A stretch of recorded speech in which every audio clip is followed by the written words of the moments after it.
Doctor from Lhasa by Tuesday Lobsang Rampa. Read for you by BlueFriend, beautiful BC, May 2017. Chapter 11. The Bomb. The days crawled by with soul-searing monotony, lengthening into weeks, spreading into months, into years. At last there came a diversion from the everyday sameness of treating those who were afflicted. One day the guards came hurrying around with sheaves of paper in their hands, beckoning to a prisoner here, to a prisoner there. I was on that list. We were assembled on the square facing our huts. We were kept for some hours just standing idly, and then, as the day had almost ended, the commandant came before us and said, "You troublemakers, you who have insulted our emperor, you are going elsewhere for further treatment, and you will leave in 10 minutes. He turned abruptly and marched away.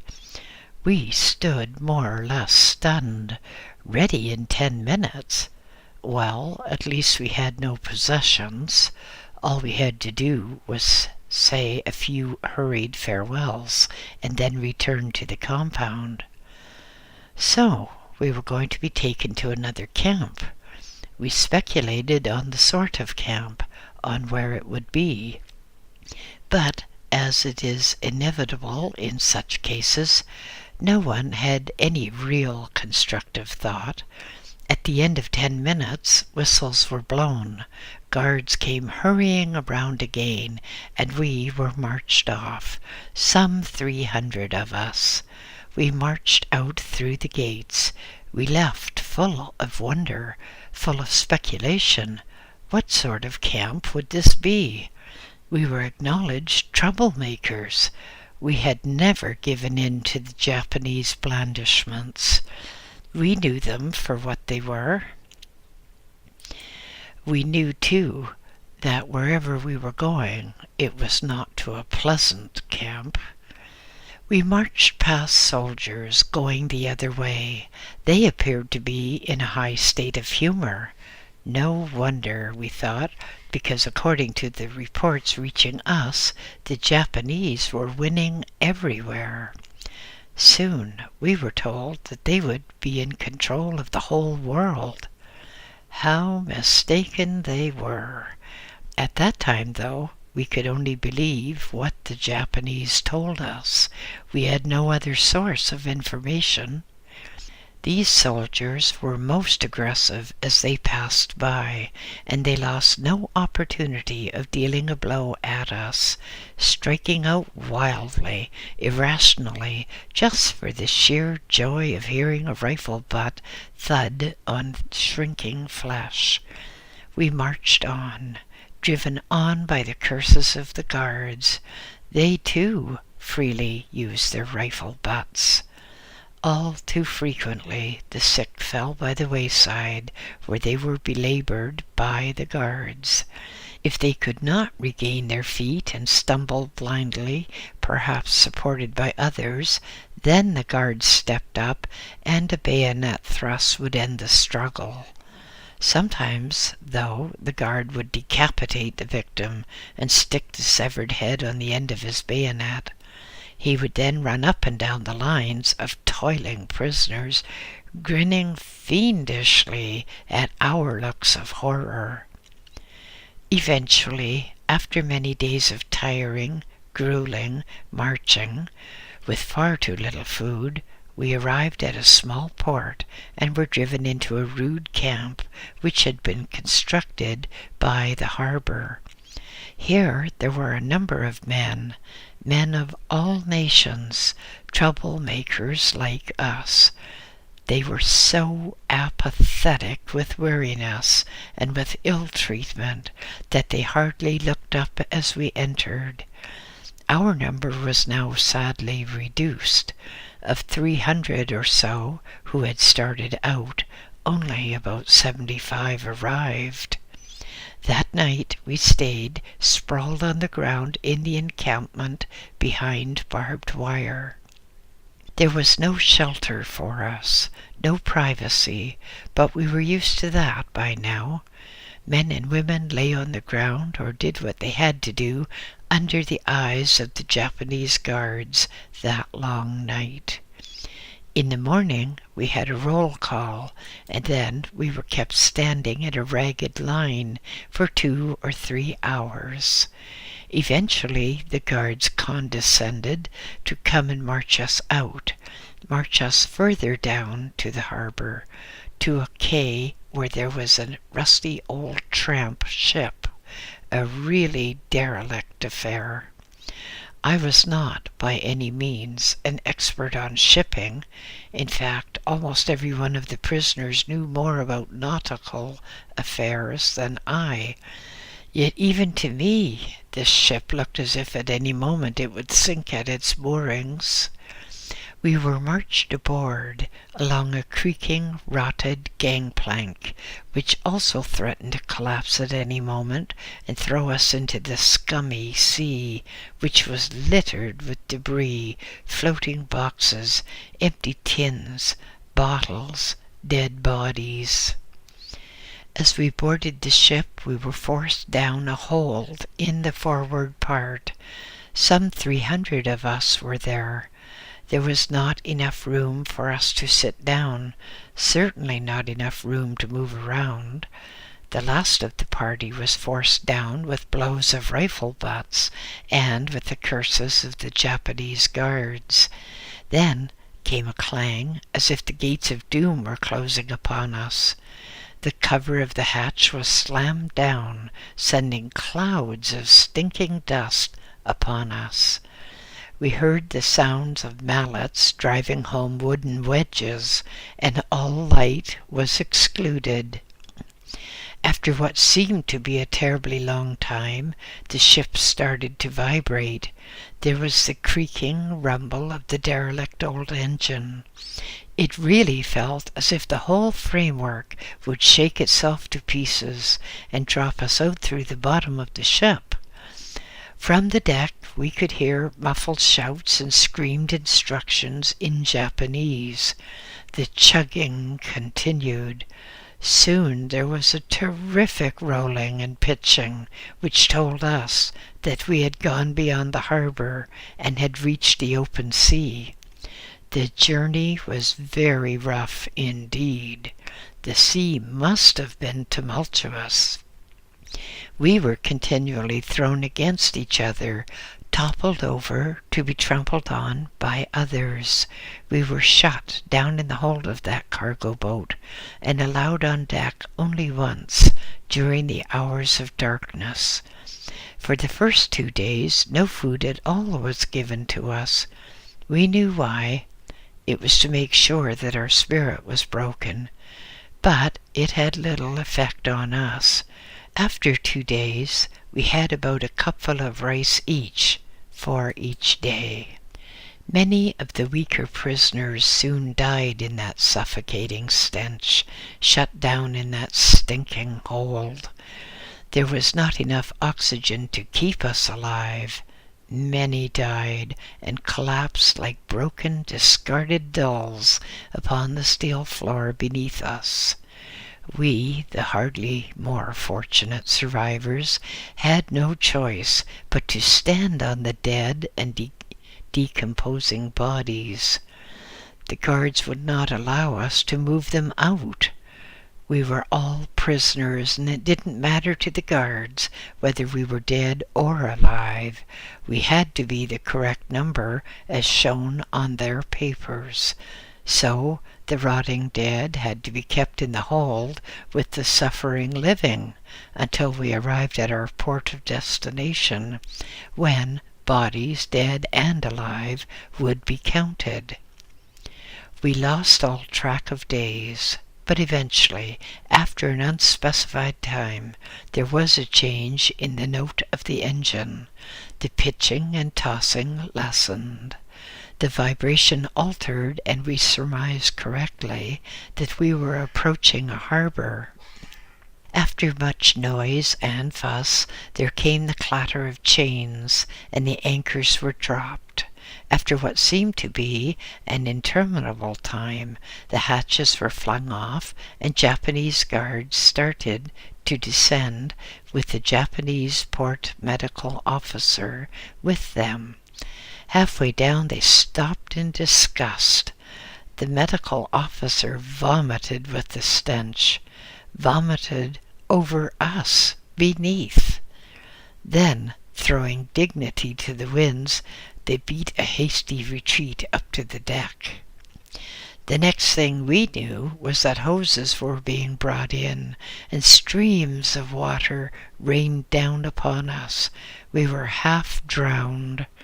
The water was rising to our waists, our chests, our chins, floating particles of the dead, the rotted dead, to our mouths.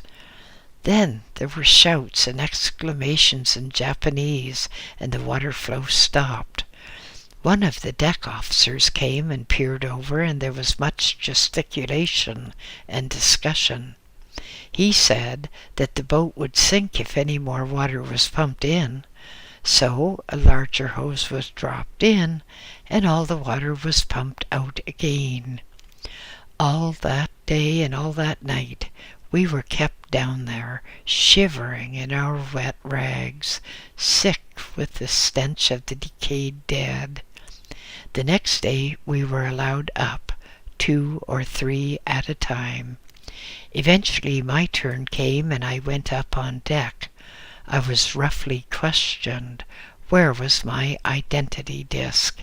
My name was checked against a list, and I was roughly shoved over the side into a barge which was already crowded and overcrowded with the shivering collection of humanity, living scarecrows clad in the last vestiges of clothing. Some indeed were not clad at all. At last, with the gunwales awash and with the barge threatening to sink if another person was put aboard, the Japanese guards decided that no more could safely be crammed in. A motor boat chugged up to the bows, and a rope was made fast. The motor boat started for the shore, dragging us in the decrepit old barge behind. That was my first sight of Japan. We had reached the Japanese mainland, and, once ashore, we were put into an open camp, a camp upon waste ground surrounded by barbed wire. For a few days we were kept there, while the guards interrogated each man and woman, and then, eventually, a number of us were segregated and marched off a few miles into the interior, where there was a prison which had been kept vacant to await our arrival. One of the prisoners, a white man, gave way under the torture and said that I had been helping prisoners escape, that I had military information given me by dying prisoners. So once again I was called in for interrogation. The Japanese were most enthusiastic about trying to make me talk. They saw from my record that all previous attempts had failed, so this time they really excelled themselves. My nails, which had regrown, were split off backwards, and salt was rubbed into the raw places. As that still did not make me speak, I was suspended by my 2 thumbs from a beam and left for a whole day. That made me very sick indeed. But the Japanese were still not satisfied. The rope suspending me was cast loose, and I dropped with a bone-shaking thud to the hard floor of the compound. A rifle butt was jammed in my chest. Guards knelt upon my stomach, my arms were pulled out, and I was pegged down to ring bolts. Apparently they had specialized in this method of treatment before. A hose was forced down my throat, and water turned on. I felt that I was either going to suffocate through lack of air, or drown through too much water, or burst with the pressure. It seemed that every pore of my body was oozing water. It seemed that I was being blown up like a balloon. The pain was intense. I saw bright lights. There seemed to be an immense pressure on my brain, and eventually I fainted. I was given restoratives, which brought me around to consciousness again. By now, I was far too weak and ill to get to my feet, so 3 Japanese guards supported me. I was quite a bulky man, and dragged me again to that beam from whence I had previously been suspended. A Japanese officer came and said, "You look quite wet. I think it is time you were dried off. It might help you to talk more. String him up." 2 Japanese guards bent suddenly and snatched my ankles from the ground, snatched so abruptly that I fell violently and banged my head on the concrete. A rope was passed around my ankles and thrown over the beam again, and while they puffed like men having a hard task, I was hoisted feet uppermost, a yard or so from the ground. Then slowly, as if they were enjoying every moment of it, the Japanese guards spread paper and a few sticks on the ground beneath me. Grinning maliciously, one struck a match and lit the paper. Gradually waves of heat came upon me. The wood ignited, and I felt the skin of my head shriveling, shrinking in the heat.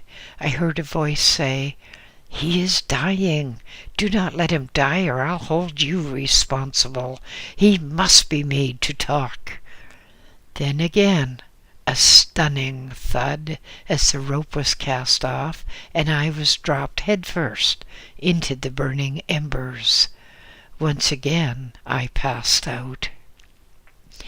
When I regained consciousness, I found that I was in a semi-basement cell, lying on my back in a dank pool of water on the floor.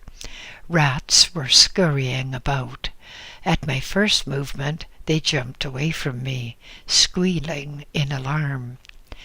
Hours later, guards came in and hoisted me to my feet, for I still could not stand. They carried me with many a prod and curse to the iron-barred windows, which was just level with the ground outside. Here my wrists were handcuffed to the iron bars, so that my face was pressed against those bars. An officer gave me a kick and said, "You will watch all that happens now. If you turn away or close your eyes, you'll have a bayonet stuck into you." I watched, but there was nothing to see except this level stretch of ground just about level with my nose.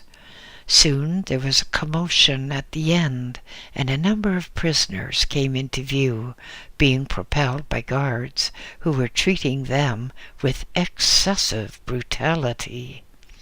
The group came nearer and nearer. Then the prisoners were forced to kneel just in front of my window. Their arms were already bound behind them. Now they were bent back like a bow, and then their wrists were tied to their ankles. Involuntarily I closed my eyes, but I was soon forced to open them as a white-hot pain shot through my body. A Japanese guard had inserted a bayonet, and I could feel the blood trickling down my legs. I looked outside. It was a mass execution. Some of the prisoners were bayoneted, others were beheaded. One poor wretch had apparently done something dreadful, according to Japanese guard standards, for he was disemboweled and left to bleed to death. This went on for days. Prisoners were brought in front of me and executed by shooting, by bayoneting, or by beheading.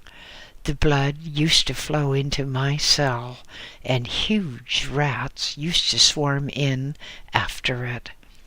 Night after night I was questioned by the Japanese, questioned for the information which they hoped to get out of me. By now I was in a red haze of pain, continual pain, day and night, and I hoped that they would just execute me and get it over with. Then, after 10 days, which seemed like 100, I was told I was going to be shot unless I gave all the information which the Japanese wanted. The officers told me that they were sick of me, that my attitude was an insult to their emperor. Still I declined to say anything. So I was taken back to my cell and flung in through the door to crash, half stunned, against my concrete bed. The guard turned at the door and said, "No more food for you. You won't need any after tomorrow." As the first faint rays of light shot across the sky the next morning, the door of the cell opened with a crash, and a Japanese officer and a squad of riflemen came in. I was marched out to the execution ground where I had seen so many killed. The officer pointed to the blood-saturated ground and said, "Yours will be here too soon, but you will have your own grave. You shall dig it." They brought a shovel, and I, prodded on by bayonets, had to dig my own shallow grave. Then I was tied to a post, so that when I was shot the rope could just be cut, and I would fall head first into the grave which I myself had dug. The officer struck a theatrical pose as he read out the sentence, which said that I was to be shot for not cooperating with the sons of heaven. He said, "This is your last chance. Give the information that we want, or you will be sent to join your dishonored ancestors." I made no reply. There did not seem to be anything suitable to say, so he repeated his statement. I still kept silent. At his command, the squad of men raised their rifles. The officer came to me once again and said that it really was my last chance. He emphasized it by smacking my face left and right with every word. I still made no reply, so he marked the position of my heart for the rifleman, and then for good measure he smacked my face with the flat of his sword and spat at me before turning away in disgust to rejoin his men. Halfway between me and them, but being very careful not to stand in the line of fire, he looked toward them and gave the order to take aim. The men lifted their rifles. The barrels converged upon me. It seemed to me that the whole world was full of huge black holes. The black holes were the muzzles of the rifles. They seemed to grow larger and larger, ominous, and I knew at any moment they would spit death. Slowly the officer raised his sword, brought it down violently with the command, "Fire!" The world seemed to dissolve in flame and pain and clouds of choking smoke. I felt as if I had been kicked by giant horses with red-hot hooves. Everything spun around. The world seemed to be crazy. The last thing I saw was a red haze, blood pouring down, then blackness, a roaring blackness. Then I sagged at my bonds nothingness. Later, I recovered consciousness with some astonishment that the heavenly fields or the other place seemed so familiar. But then everything was spoiled for me. I was resting face down in the grave. Suddenly I was prodded with a bayonet. Out of the corner of my eye I saw the Japanese officer. He said that the bullets of the execution squad had been specially prepared. We experimented on more than 200 prisoners, he said. They had withdrawn some of the charge and had also removed the lead bullet and replaced it with something else, so that I should be hurt but not killed. They still wanted that information. "And we shall get it," the officer said. "We shall have to devise other methods. We will get it in the end, and the longer you hold out, the more pain you will endure." My life had been a hard life indeed, full of rigorous training, full of self-discipline, and the special training which I had had at the Lamasery was the only thing which enabled me to keep going, to keep sane.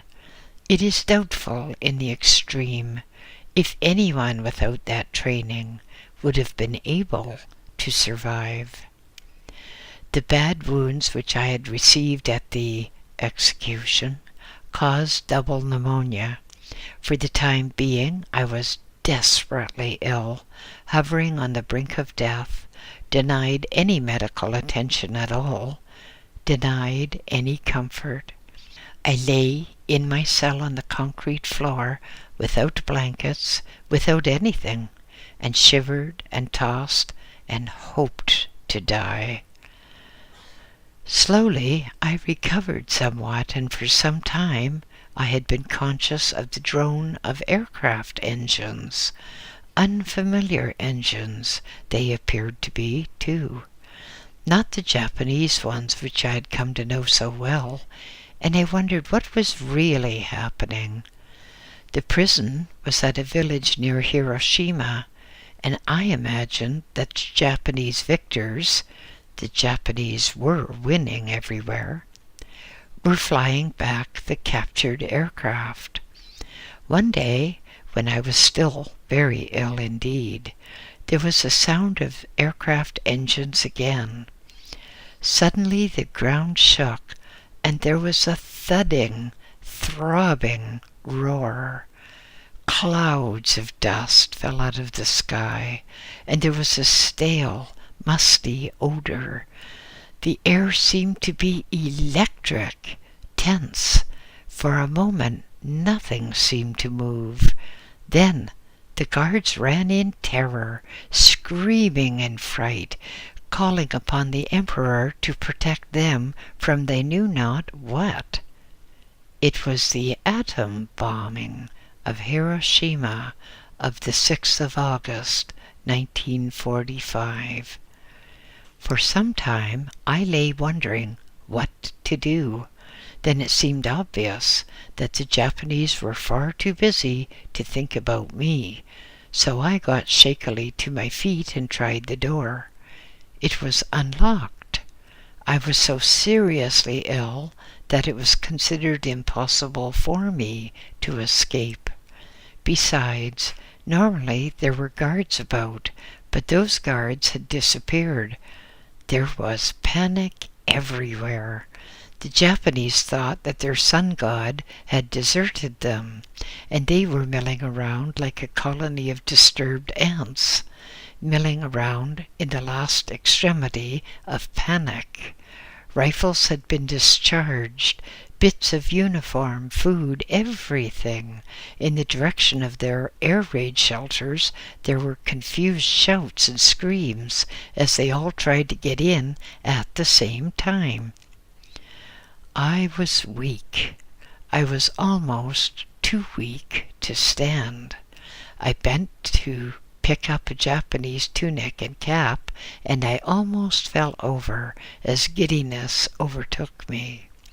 I dropped to my hands and knees and struggled into the tunic and put the cap on.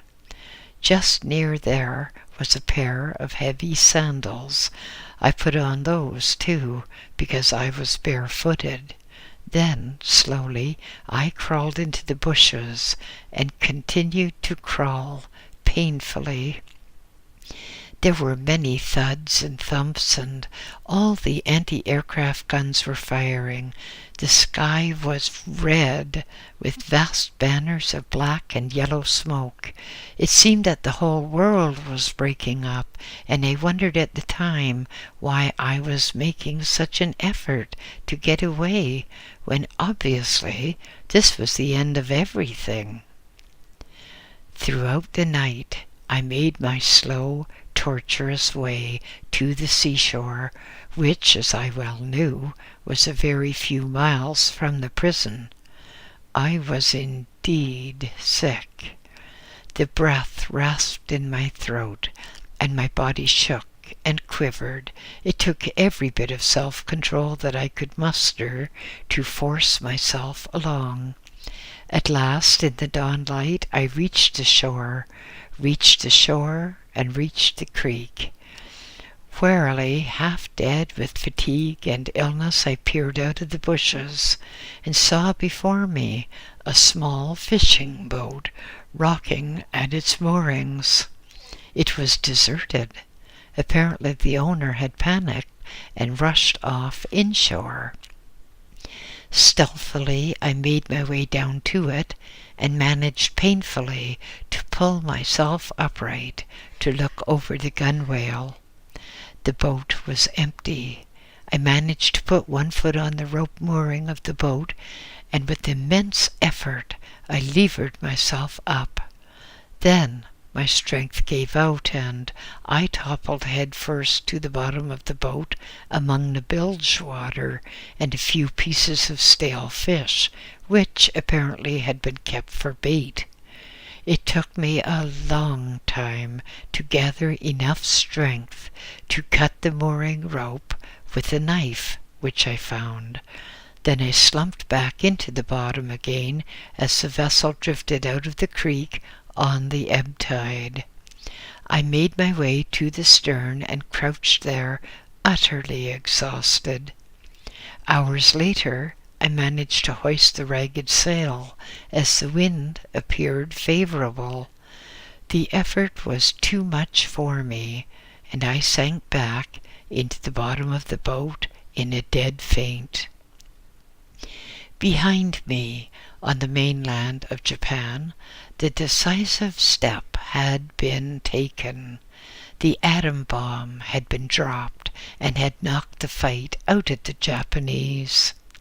The war had ended, but I knew it not. The war had ended for me too, or so I thought, for here I was adrift upon the sea of Japan, with no food except the bits of rotten fish in the bottom, and with no water. I stood and clung to the mast for support, bracing my arms around it, putting my chin against it, holding myself up as best I could. As I turned my head toward the stern, I could see the coast of Japan receding. A faint haze enveloped it. I turned toward the bow. Ahead there was nothing. I thought of all that I had gone through. I thought of the prophecy. As if from afar I seemed to hear the voice of my guide, the Lama Mingyar Dondup. "You have done well," my love sang. "You have done well. Be not disheartened, for this is not the end." Over the bow, a ray of sunshine lit up the day for a moment, and the wind freshened, and the little riplets of bow waves sprang away from the boat and made a pleasant hissing. And I was headed where? All I knew was that for the moment I was free from torture, free from imprisonment, free from the living hell of camp life. Perhaps I was even free to die. But no, although I longed for the peace of death, for the relief that it would give me from my suffering, I knew that I could not die yet, for my fate said that I would have to die in the land of the red man, America. And here I was afloat, alone, starving, in an open boat on the Sea of Japan. Waves of pain engulfed me. I felt once again I was being tortured. The breath rasped in my throat, and my eyes grew dim. I thought that possibly at that moment the Japanese had discovered my escape and were sending a fast boat in pursuit. The thought was too much for me. My grip of the mast slipped. I sagged, sank, and toppled. And once again I knew blackness, the blackness of oblivion. The boat sailed on into the unknown. End of chapter 11 and end of The Doctor from Lhasa.